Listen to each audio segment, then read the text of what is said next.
జనవరి 28వ తారీఖు నుంచి 31 వరకు తెలంగాణ రాష్ట్రం ఉమ్మడి వరంగల్ జిల్లా మరి ముఖ్యంగా మా ములుగు జిల్లాలో ములుగు నియోజకవర్గంలో జరుగుతున్న ఆదివాసీ ఇలవేపుల జాతర శ్రీ సమ్మక్క సారలమ్మ జాతర సందర్భంగా మరి వచ్చేటువంటి భక్తులందరికీ కూడా స్వాగతం సుస్వాగతం తెలియజేస్తూ వస్తున్నప్పుడు ప్రాణాంతకం చేసేటువంటి ప్లాస్టిక్ను తీసుకురాకుండా దయచేసి జూట్ బ్యాగ్స్ కానీ ఇతరత్ర క్లాత్స్ కానీ దాంట్ల ద్వారా మీ వస్తువులు తెచ్చుకుంటే బాగుంటుంది.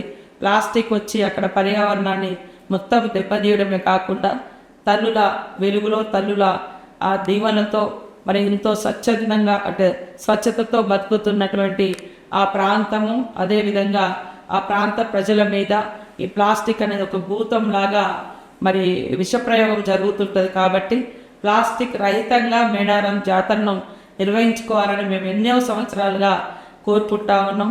ఈసారి తప్పకుండా సాధ్యమైనంత వరకు మరి ప్లాస్టిక్ తీసుకురాకుండా రావాలని భక్తులను కోరుకుంటూ ఈ యొక్క ఉద్యమాన్ని మరి నడిపిస్తున్న భద్రగారికి వారి టీముకు ప్రత్యేకంగా ధన్యవాదాలు శుభాకాంక్షలు తెలియజేస్తూ సమ్మక్క సారలమ్మ దీవెనలతో మరింత ఉన్నత స్థానంలో ఉండాలని భద్ర టీంను దేవుడు దీవిస్తాడని భావిస్తున్నాను.